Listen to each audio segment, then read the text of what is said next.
다음은 두 명의 인물이 등장을 합니다. 사진으로 좀 준비를 했는데요. 보니까 첫 번째 인물은 홍남기 부총리, 그리고 두 번째 인물은 신동근 더불어민주당 최고위원이네요.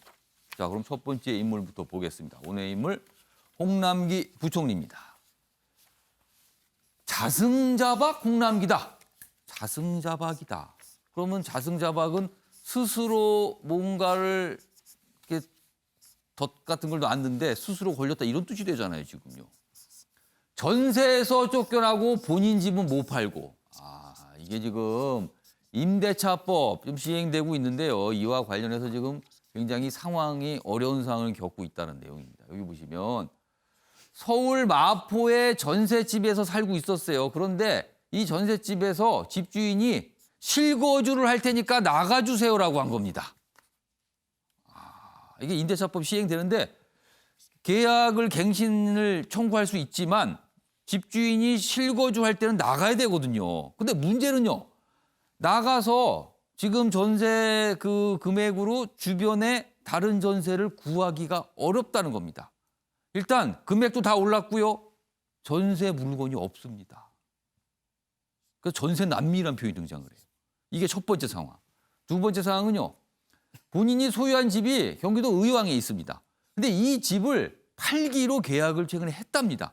그런데 그 집도 전세를 준 거죠. 그러니까 홍남기 경제부총리는 임차인이자 임대인인 겁니다.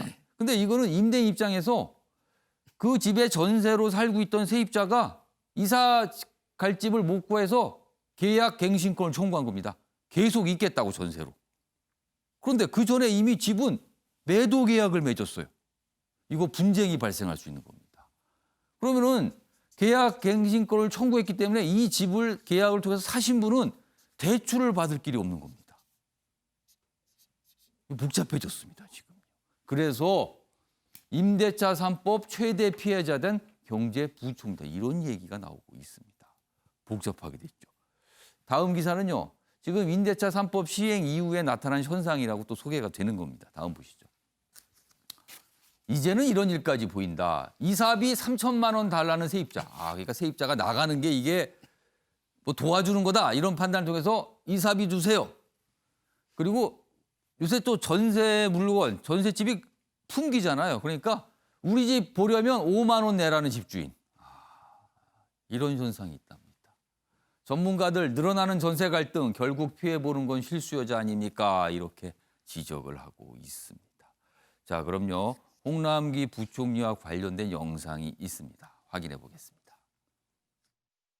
장관님 내년 1월에 이사하신다면서요? 그래서 전세 구하셨어요? 아니 못 구했습니다 아직. 지금 전 국민이 우리 장관님 전세집 구할 건지에 관심이가 있습니다. 마포구 염리동에 매물이 3개밖에 없고 가격이 1년 동안 2억 5천이 올랐다는데 잘 되시길 바랍니다. 전세 가격 상승폭은 점차 둔화되고 있으나 보합 안정세인 매매 시장과는 달리 상승세가 지속되고 있습니다. 신규로 전세를 구하시는 분들의 어려움을 무겁게 받아들이며 전세 가격 상승 요인 등에 대해 관계부처 간에 면밀히 점검 논의해 나가겠습니다. 자, 임대차법, 이거 개정된 임대차법이죠. 그 법이 시행되기 전에 이 법이 시행이 되면 이러이러한 문제점이 발생할 수도 있습니다. 뭐 이런 지적들이 좀 많이 있었어요. 그런데 그 지적된 내용 그대로 적용이 된 사례가 홍남기 부총리가 됐습니다. 지금 임차인의 입장, 임대인의 입장에서 겪을 수 있는 어려움을 지금 다 등장을 한 거거든요. 지금요. 자, 윤영걸 전 대표님, 이 상황. 뭐 어떤 생각이 떠오르시나요? 이 미니 시리즈라고 생각하면은 이 등장인물에 나쁜 사람은 하나도 없어요. 예. 홍남기도 나쁘지 않잖아요. 예. 자기도 집 팔고 전세 살면서 전세 더 살든지 이사 가든지 해야 되는데 나쁜 사람 없고 전세금 지금 마포에 전세금 자기가 들어와서 살겠다는 사람도 자기 주입주인이 그렇죠. 들어와서 집주인으로서 할 수 나쁜 있는 사람 권한을 아니에요. 행사한 거고요. 예. 그리고 의왕 집을 팔았는데 지금 의왕 집에 새 사는 사람이 나 좀 더 살겠다. 그렇죠. 그것도 법이 보장하는 그것도 거예요. 권한 행사를 한 거고요. 등장인물은 나쁜 사람이 하나도 없는데 전체적인 드라마는 이 비극으로 가고 있어요. 블랙 코미디로. 왜 그러겠어요? 홍남기법에 당한 홍남기라는 말이 나오는 게 현실을 무시한 법을 급작스럽게 작전하듯이 만들어서 그래요. 그래서 저는 홍남기 무능 플러스 미필적 고의, 무능하기도 하고 예. 이렇게 될지는 몰랐기에 무능하고 예. 또 미필적 고의. 왜 참새 잡는데 옆에 사람 있는데 그냥 총 쏘는 포수, 사람이 죽든 말든 그냥 쏘는 거잖아요. 자기는 참새 잡으려고 쐈지만 그게 예. 미필적 고의잖아요. 지금 이 정도 부작용을 예측 못했냔 말이에요. 저도 많이 얘기하고 모든 사람들이 다 아는 문제인데 애써서 눈을 감은 거죠. 예? 왜 청와대나 저 더불어민주당에서 추진하니까 그냥 끌려간 거예요. 반은 무능하고 반은 미필적 고의가 아니냐 이런 생각이 들어요. 우리나라 전세는 한 사람이 얻어서 또 이사 가고 쭉 맞물려서 돌아가는데 그게 한쪽이 갑자기 4년으로 하면은 어디로 가겠어요? 그런 문제를 무시하고 취지는 좋죠. 예? 2년에서 4년으로 하고 5% 이상 못 올리고 예. 신고하고 다 좋은데 그 현실을 좀 감안하지 않은 거를 무리하게 저렇게 추진하다가 이런 일이 나오지 않았느냐. 저는 머지않아서 우리나라 전세가 집값보다 저는 더 올라가리라고 봐요. 그리고 전세가 이게 적어지고 무너지잖아요. 그럼 이제 월세가 또 오릅니다. 제가 너무 비관적인 전망해서 죄송한데 예. 저 경제기자 한 30년 하고 부동산 데스크도 하고 기자도 해서 이 예. 느낌은 좀 있어요. 전월세 전환율을 지금 서울이 한 5% 되는데 이거 2.5%로 낮췄거든요. 이번에 반으로 낮춘 거예요. 예. 금리를 2.5 낮추면은 채권값이 올라갑니다. 전월세 전환율을 반으로 낮추잖아요. 그러면 지금 집값에 비해서 전세가 절반이 50%라면은 집값하고 전세값하고 같아지는 거예요. 앞으로 재산세나 종부세나 이런 부담까지 만약에 집주인이 거다가 전가한다고 생각하면은 저는 전세는 구하기도 어렵고 거의 아마 사라질 거다. 근데 제일 중요한 거는 대책이 없다는 겁니다. 예. 지금부터 집 짓기 시작해도 3, 4년 걸리잖아요. 예. 그러니까 그 사이에는 대책이 없습니다. 그렇다고 해서 법을 이제 물릴 수도 없고 제가 보기에는 진퇴양난에 빠진 이 부동산 정책의 난맥상 예. 이게 좀 그대로 드러났다. 그래서 자칫 잘못하면은 부동산발 저는 경제 위기도 올 수 있다. 저는 이렇게 봅니다. 그러니까 지금 상황이 단순하게 무슨 전세 물건이 없다, 집이 없다 이 차원이 아니라 굉장히 큰 위기를 초래할 수도 있다. 이렇게 좀 전망을 해 주셨습니다. 박장한 교수님, 지금 홍남기 부총리가 겪고 있는 어려움이죠, 지금. 양갈래 어려움입니다. 이거 어떤 생각이 좀 드셨습니까? 네. 무리하게 빚내서 아파트 사지 말라. 그래서 안 산 국민들 예. 다 부동산 정책 믿고 있다가 엄청난 지금 아파트 이제 쳐다도 못 보는 사람들이 돼버렸어요. 그냥 아파트값 오르는 것만 넋놓고 쳐다보고 있는 거죠, 지금. 맞습니다. 뭐 그냥 말 그대로 바보 된 느낌이에요. 예. 그런데 믿은 사람만 바보인 줄 알았는데 부동산 정책을 말한 사람도 바보가 될 줄은 꿈에도 몰랐습니다. 결국은 이것이 의미하는 바는 뭐 이 정부 다른 건 모르겠지만 부동산 정책에 대해서는 콩으로 매주를 써도 못 믿는 이런 말 그대로 정책 신뢰의 붕괴다 이거는.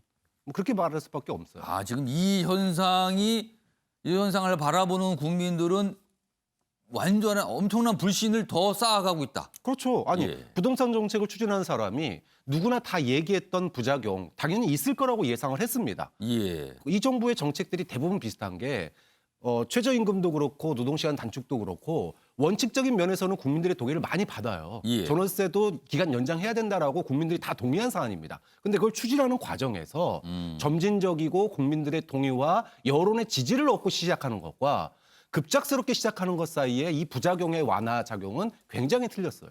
이미 그런 부작용 문제가 최저임금에서도 나타났고 그다음에 노동시간 단축에서도 나타났고 많은 점에서 나타났는데 예. 이거 전월세 임대차 3법도 마찬가지로 부작용이 있으라는 거 누구나 다 얘기했지 않습니까? 그러면 시행 시기라든지 또는 방법이라든지 그 부작용을 고려한 그런 어떤 노력이 필요했는데 예. 그런 노력이 없었기 때문에 결국은 뻔히 예상되는 수에 앞에 경류가 있는데 거기에 빨려 든 거죠.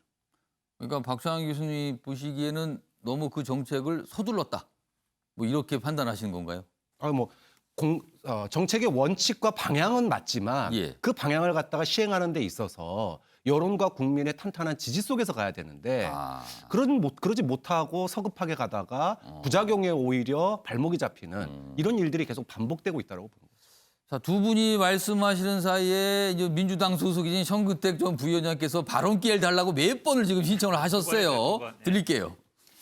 뭐 저도 비슷한 상황이에요. 저도 임대인이고 임차인인데 예.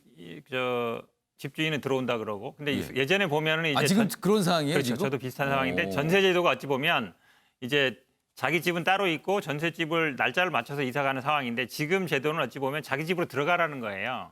그러면 이제 그 시간이 안 맞을 수 있죠. 예. 딱딱 안 맞을 수 있는데 저는 그래도 일시적인 현상이지만 어쨌든 큰 틀에서 보면 자기가 실거주하는 집을 소유해라. 그건 맞다고 보거든요. 그래서 저도 뭐 어쩔 수 없으면 나중에 월세를 가든지 해야 되는데 그 몇 달 동안은 어쩔 수 없는 예. 상황이라고 보는데 저는 뭐 그래도 어쨌든 큰 틀에서 보면 거주하는 목적에 실거주 목적에 자기 집을 가져라라는 게 큰 목적이거든요. 근데 그거는 뭐 정책적으로 좀 그러면은 궁금증이 드는 게 지금 정부의 부동산 정책의 최종 목적은 전세를 없애버리는 겁니까? 그건 아니죠. 그건 아니고 어쨌든 그러니까 모두 실거주를 자기가 하는 게 거주하는데 설명을 그러니까 하셨잖아요, 실제로 거주하는데 소유를 해라. 그러니까 어찌 보면 거주하지 않는 그러니까 뭐 다른 목적에서는 사지 말라는 것이고 그러면은 소유를 안 하고 거주만 하시는 분들은 어떻게 되는 거예요? 전세제도 자체가 없어지지는 않을 거예요. 왜냐하면 이게 우리나라에만 있는 제도긴 하지만 예. 굉장히 오래되기도 했고 지금 경제 위기를 말씀하시는데 오히려 전세 제도가 경제 위기를 막는 역할도 하거든요. 그러니까 집값이 전세값 밑으로 떨어지면 예. 집주인도 문제지만 은행도 문제가 생기고 여러 가지 문제가 생깁니다. 예. 그리고 지금 뭐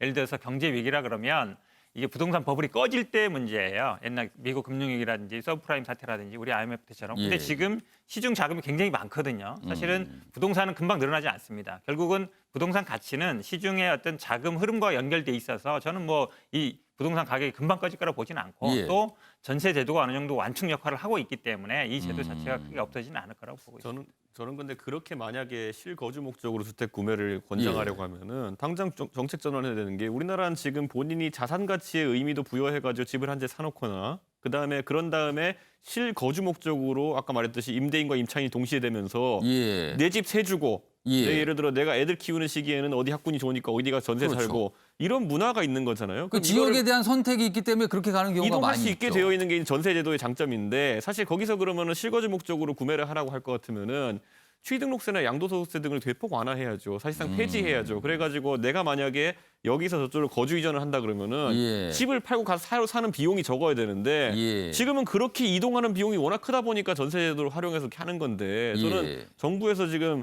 뭐 모든 세금을 다 올리고 있잖아요. 낮춘 세금은 없어요. 저는 이제 그게 지금 이제 아마 이런 장벽을 만들었다 싶은 거고 홍남기 부총리 개인의 이렇게 부동산 일을 우리가 추적해서 따질 건 아니지만은 일반적으로 홍남기 부총리 같은 상황에 놓인 분들, 본인이 예. 마포구 염리동에서 이제 거주할 만한 이제 경제 상황이 안 되는 분들이 그 다음에 하는 선택을 그대로 하시면 됩니다. 일반적으로 젊은 이제 직장인들 이런 사람들 만약에 그게 쫓겨나면요 광역버스 탑니다 이제 보면은. 예, 홍남기 부총리도 광화문까지 타고 오시면 돼요 광역버스 지금 타고. 서울에 거주하고 있지만 서울 밖으로 나간다는 거네요. 그렇죠. 전부 다 새 집 찾아가지고 아니면은 또 전세가 올라가가지고 밖으로 나가서 남양주 살고 양주 살고 뭐 이렇게 하는 분들 많거든요. 예. 그대로 하시면 됩니다. 일반 국민들 하시는 것처럼 아침에 광역버스 타고 오시면서 라디오 좀 들으시고 이렇게 하시면 됩니다. 아무튼 어려움이에요. 근데 보니까 이 홍남기 부총리와 같은 어려움에 처하신 분이 꽤 있을 거로 보입니다. 지금 상황에서는. 왜 그런가 하면요. 다음 보겠습니다. 지금 전세 시장에 대한 전망입니다. 내용이 좀 전문가에 따라 좀 갈리긴 합니다. 전세 시장 안정 2025년은 돼야 이게 될 거다. 그때나 돼야 이거 가라앉는다. 그런데 좀 빨리 보는 시각도 있어요. 보유 양도세 오르는 내년엔 효과가 있을 것이다. 최소한 올해는 아니고요. 내년은 가장 빠른 게 내년입니다. 그리고 2025년으로 전망하는 경우도 있습니다. 내용 좀 보겠습니다. 매물도 신규 입주 물량도 부족하다. 집주인들 4년 임대. 지금 이렇게 된 거잖아요. 4년 임대로 가잖아요. 지금은요. 그러니까 아예 처음에 전세값을 전세인을 새로 세입자를 받을 때 높게 부른다는 거죠. 부동산 안정화에서 나오는 부작용, 뭐 3기 신도시 입주 시작 때 나아질 것이다. 저소득층은 이익을 얻을 것이다. 뭐 이런 반론도 있습니다만 뭐 약간 전망이 갈리고 있습니다. 그래서 뭐 공급 이 부분을 좀 신경을 써야 되는 거 아니냐. 뭐 이런 지적. 부동산 정책할 때 항상 나옵니다. 수요를 줘야 될 것이냐, 공급을 풀어야 될 것이냐. 이 부분이거든요. 다시 또 공급 얘기가 나옵니다. 그러나 집은요, 뭐 하루아침에 뚝딱 만들 수가 없는 거 아닙니까? 시간이 항상 걸립니다. 시간이. 지금 이런 상황으로 좀 가고 있습니다. 어렵습니다. 상황이. 이 부동산 시장 참 어렵습니다.